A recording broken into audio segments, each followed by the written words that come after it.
What happens when one of Hollywood's most beloved actresses sits down for what should be a friendly morning chat, only to find herself facing personal attacks and condescending questions that cross every line?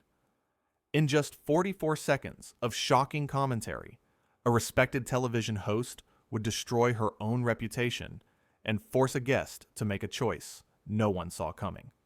Kate Winslet arrived at the studio that morning expecting the usual warmth. She had been on Lorraine Kelly's show before. The conversations had always been pleasant, lighthearted, full of laughter. But the moment she walked onto that set, something felt different. The air was thick, tense. Lorraine sat in her chair with a look that wasn't quite welcoming.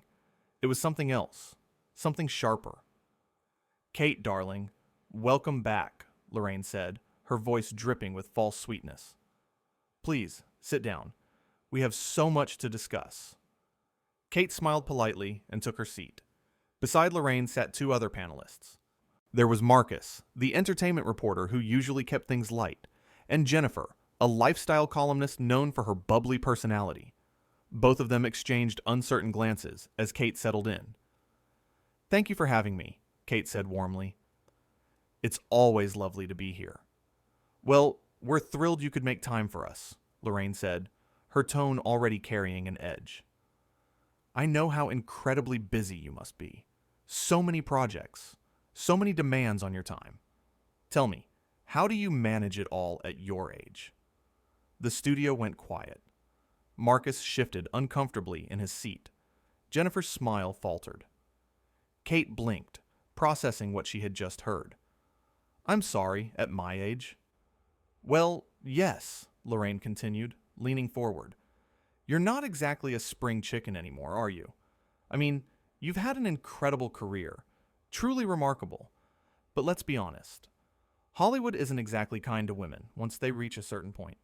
How does that feel? Knowing that your best roles might be behind you?" Kate's expression remained composed, but there was a flash of something in her eyes. Disbelief, perhaps, or anger carefully contained. "Lorraine, I don't think age has anything to do with the quality of work I'm doing," Kate said evenly. "If anything, I feel more confident and more selective about the roles I choose now than I ever did when I was younger." Lorraine laughed, but it wasn't a kind laugh. It was dismissive, mocking. "Oh, confident. That's one way to put it," she said. "But come on, Kate. We've all seen the photos. The press can be quite cruel, can't they? All those comments about your weight, your appearance. Surely that must get to you. Do you ever look in the mirror and think, maybe I should try harder?" The room went completely still. Marcus looked like he wanted to disappear into his chair. Jennifer's mouth fell open slightly, her eyes wide with shock. Kate took a slow breath. "I think," she began carefully, "that women are constantly told they need to change themselves, that they're not enough, and I've spent my entire career pushing back against that narrative. I'm proud of my body. I'm proud of who I am."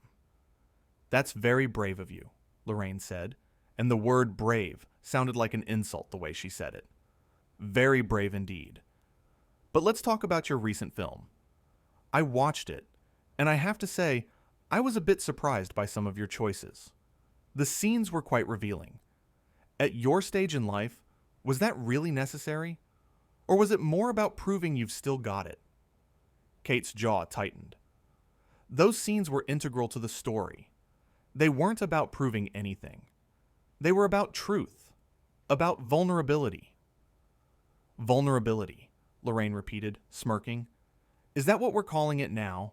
Because it looked more like desperation to me. Desperation to stay relevant in an industry that's moved on to younger, fresher faces." Jennifer finally spoke up, her voice tentative. "Lorraine, I don't think that's really fair. Kate's work has been universally praised." Lorraine shot Jennifer a sharp look that silenced her immediately. "I'm conducting this interview, Jennifer. Thank you." Marcus cleared his throat. "I think what Jennifer is trying to say is that Kate's recent performances have been some of her finest work. The critics agree." "Critics," Lorraine scoffed. "Critics say all sorts of things. But we're here to have an honest conversation, aren't we, Kate? No sugarcoating, no Hollywood pretense. Just real talk. Real talk, Kate repeated quietly. Is that what this is? Absolutely, Lorraine said. And speaking of real talk, let's discuss your personal life. You've been married how many times now? 3? 4? It's hard to keep track. Kate's face went pale. I don't see how that's relevant to anything. Oh, it's absolutely relevant, Lorraine insisted. You present yourself as this role model, this strong, independent woman, but your track record suggests otherwise. Doesn't it? How can you expect people to take you seriously when you can't even maintain a stable relationship? That is completely out of line, Kate said, her voice rising for the first time. Is it, though? Lorraine pressed. You're a public figure. Your life is public. People have a right to know who they're supporting. And if I'm being honest, your choices haven't exactly been admirable, have they? Marcus interjected again, more forcefully this time. Lorraine, this isn't appropriate. Kate came here to talk about her work, not to be interrogated about her private life. I'll decide what's appropriate on my own show, Marcus, Lorraine snapped. And right now, I think the audience deserves honesty. They deserve to see past the carefully crafted image and understand who Kate Winslet really is. Kate stood up abruptly. And who am I, Lorraine? Please, enlighten me. You seem to have me all figured out. Sit down, Kate, Lorraine commanded. We're not finished here. Actually, we are, Kate said firmly. Lorraine's face flushed red. Excuse me? You don't get to decide when we're finished. You agreed to this interview. You have obligations. I agreed to an interview, Kate said, her voice steady and controlled. Not a character assassination. There's a difference. Oh, don't be so dramatic, Lorraine said, waving her hand dismissively. You actresses are all the same. So sensitive. Can't handle a little bit of honest criticism. Honest criticism? Kate repeated incredulously. You've done nothing but attack me from the moment I sat down. My age, my body, my personal life. None of this has anything to do with my work. None of this is journalism. It's cruelty disguised as honesty. Jennifer nodded vigorously. She's right, Lorraine. This has gone too far. Oh, please. Lorraine rolled her eyes. Don't tell me you're buying into her victim act. This is exactly what celebrities do. They come on shows like this, they get asked tough questions, and then they play the victim when they don't like what they hear. These aren't tough questions, Kate said, her voice cutting through the tension like a knife. Tough questions are intelligent. They're probing. They make you think. What you're doing is just mean. It's petty. And quite frankly, it's beneath you. Lorraine stood up now too, facing Kate across the coffee table. How dare you come onto my show and tell me how to do my job? I've been doing this for decades. I've interviewed everyone. I don't need some pampered actress telling me about journalism. Then maybe you should act like a journalist instead of a bully, Kate shot back.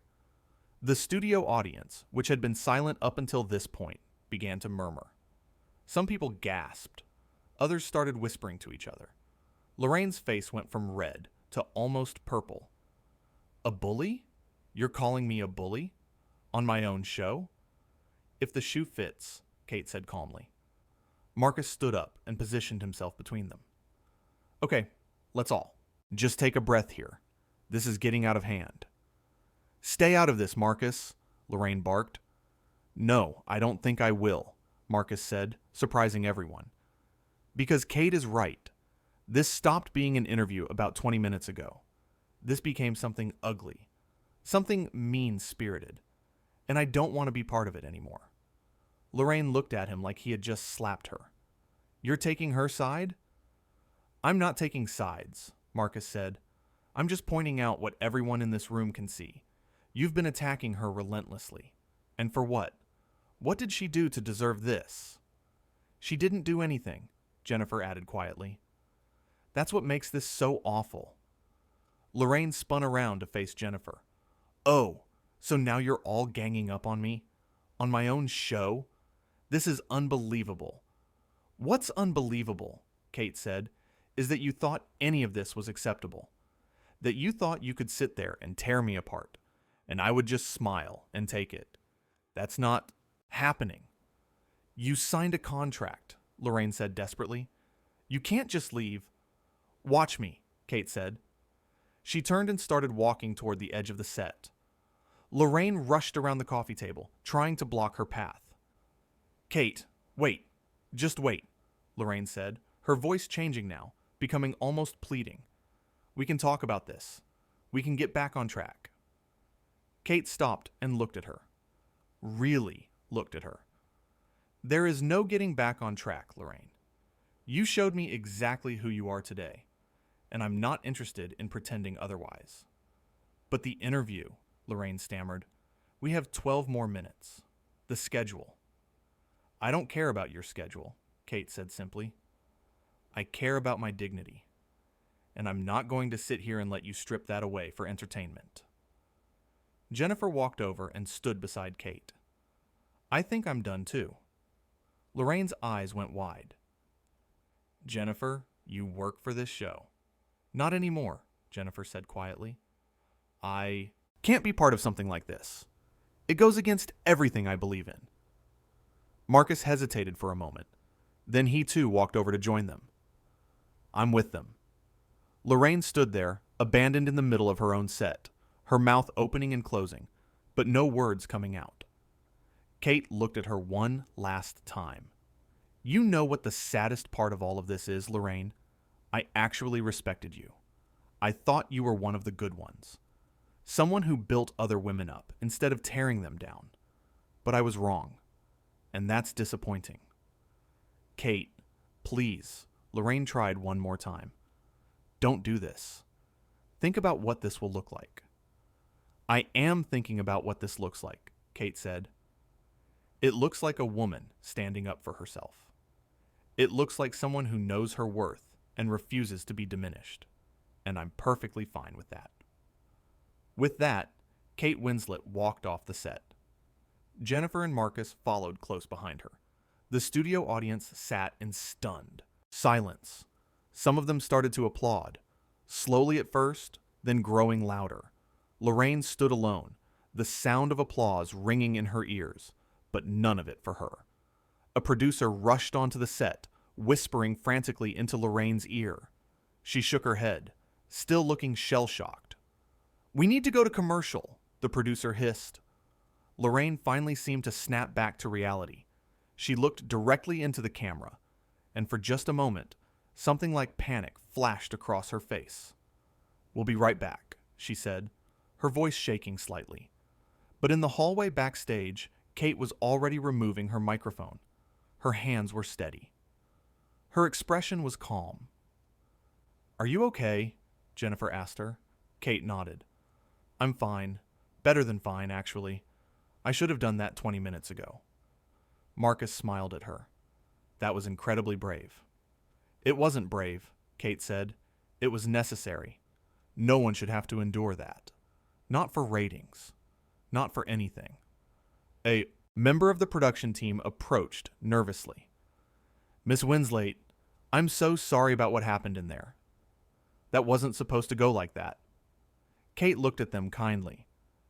It's not your fault. But you should know that what happened in there, that wasn't an accident. Those questions were planned. Those attacks were deliberate. And someone needs to take responsibility for that. The production member nodded, looking ashamed. Kate gathered her things and headed toward the exit. Jennifer and Marcus walked with her, still processing everything that had just happened. What do you think she'll do now? Jennifer wondered aloud. Lorraine, I mean. I don't know, Kate said, and honestly, I don't care. That's her problem to figure out. I'm just glad I don't have to be part of it anymore. They reached the door to the outside world. Kate paused and took a deep breath. You know what the funny thing is? She said. I came here today excited. I thought this would be fun. I thought we'd laugh and talk about the film and maybe share some stories. I never imagined it would turn into that. No one could have imagined that, Marcus said. What she did in there, that wasn't normal. That wasn't professional. That was personal. Kate considered this. Maybe. Or maybe she's just forgotten what it means to treat people with basic decency. Either way, it's not my concern anymore. She pushed open the door and stepped out into the daylight. The fresh air felt wonderful after the stifling atmosphere of the studio. Behind them, they could hear raised voices, arguments, chaos spreading through the building as people realized what had just happened. But Kate didn't look back. She kept walking forward, her head held high, her dignity intact. Because sometimes the bravest thing you can do is simply refuse to accept unacceptable treatment. Sometimes the strongest statement you can make is to walk away. And Kate Winslet had just done exactly that. Back in the studio, Lorraine sat in her chair during the commercial break, surrounded by producers and executives all talking at once. But she wasn't really hearing them. She was replaying the interview in her mind, seeing the looks on people's faces, the shock, the disapproval, the applause when Kate left. "What were you thinking?" one of the producers demanded. Those questions were completely inappropriate. "I was trying to get good television," Lorraine said defensively. "I was trying to be edgy, different." "Different?" another executive said incredulously. "You attacked her. You insulted her repeatedly. That wasn't edgy. That was cruel." Lorraine opened her mouth to argue, then closed it again, because deep down, she knew they were right. She had crossed a line, multiple lines, and there was no taking it back. The commercial break ended. The cameras came back on. Lorraine sat alone at her desk, the empty chairs where her panelists should have been serving as a stark reminder of what had just transpired. "Welcome back," she said, her voice lacking its usual confidence. "As you can see, we've had a bit of a situation here this morning. Kate Winslet has chosen to leave the interview, as have two of our panelists." She paused, clearly struggling with what to say next. "I want to address what happened," she continued. "The interview took an unexpected turn. Things were said that perhaps shouldn't have been said, and I take full responsibility for that. But the words felt hollow, empty, because everyone watching knew the truth. This wasn't an unexpected turn. This was a deliberate choice, a series of deliberate choices. And now Lorraine was facing the consequences. Meanwhile, Kate was already in her car, driving away from the studio. Her phone was ringing constantly. Her publicist, her agent, friends who had already heard about what happened. But she didn't answer. Not yet. She just drove, letting the adrenaline slowly fade, feeling the weight of what she had just done begin to settle. She had walked off a live television show. She had publicly confronted a beloved television host. She had made a scene.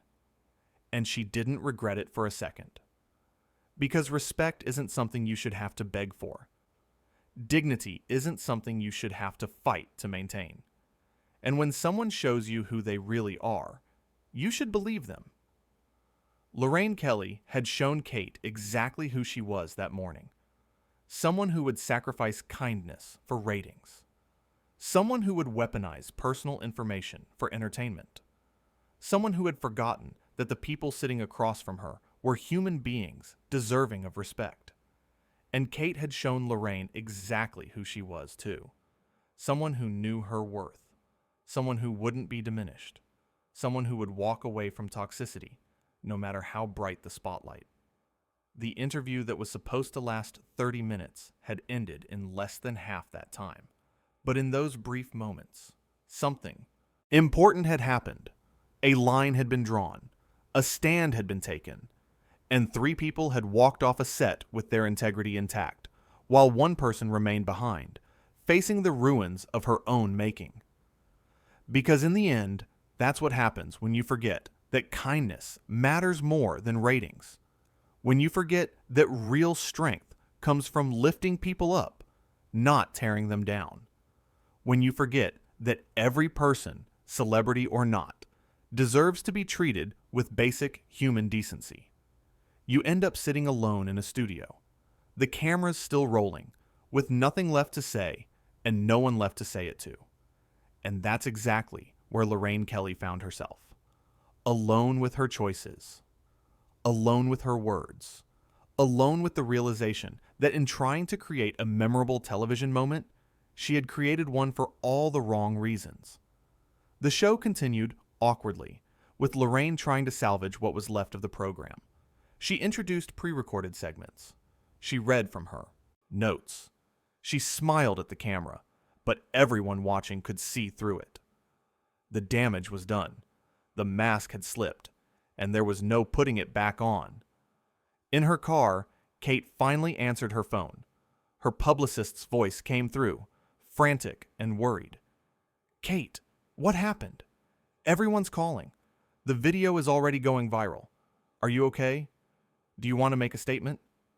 Kate thought about it for a moment. "No," she said finally. "No statement. What happened in there speaks for itself. People can make up their own minds about it. But Lorraine might try to spin this. She might try to make you look difficult." Kate smiled slightly. "Let her try. Anyone who watches that interview will see the truth. I'm not worried." And she wasn't. Because the truth was on her side. The truth was in every condescending question, every personal attack, every dismissive laugh. The truth was in the shocked faces of the other panelists, in their decision to stand with her, in the applause. From the audience as she left, the truth didn't need a publicist. It didn't need spin. It just needed to be seen. And now, thanks to cameras that captured every moment, everyone would see it. Back at the studio, as the show finally, mercifully ended, Lorraine removed her microphone with shaking hands. The studio had cleared out quickly. People avoiding eye contact. People whispering in corners. She had wanted to make an impact. She had wanted to create compelling television. She had wanted to prove she could still be relevant, still be bold, still be the kind of interviewer who asked the tough questions nobody else would ask. But she had confused cruelty with courage, meanness with honesty, personal attacks with journalism. And now she was paying the price. As Kate Winslet drove toward home, toward safety, toward people who loved and respected her, she felt something unexpected. Not anger, not hurt, but peace. Peace in knowing she had stood up for herself. Peace in knowing she had drawn a boundary and enforced it. Peace in knowing that her dignity was worth more than any television appearance. She had walked into that studio as a guest. She had walked out as someone who knew her worth. And sometimes that's the most important lesson of all.